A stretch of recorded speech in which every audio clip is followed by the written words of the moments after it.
இறை வார்த்தையே என் வாழ்வு. தொட்டால் தீட்டு என்போர் என்றாவது உங்களுடைய மனதிலே அடுத்தவரை நான் பழி வாங்காமல் வாழ வேண்டும் என்பது எண்ணியதுண்டா? அடுத்தவரை நான் எப்பொழுதும் நோக அடிக்கக்கூடாது என்று எண்ணியதுண்டா?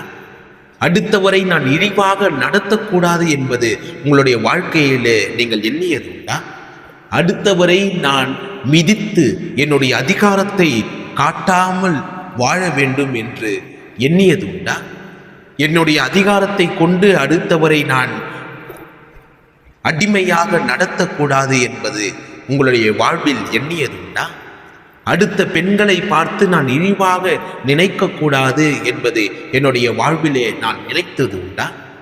அடுத்தவரை நான் பார்த்தவுடனே அவர்களை மதிக்க வேண்டும், மரியாதையோடு நடத்த வேண்டும் என் வாழ்வில் நான் எண்ணியதுண்டா?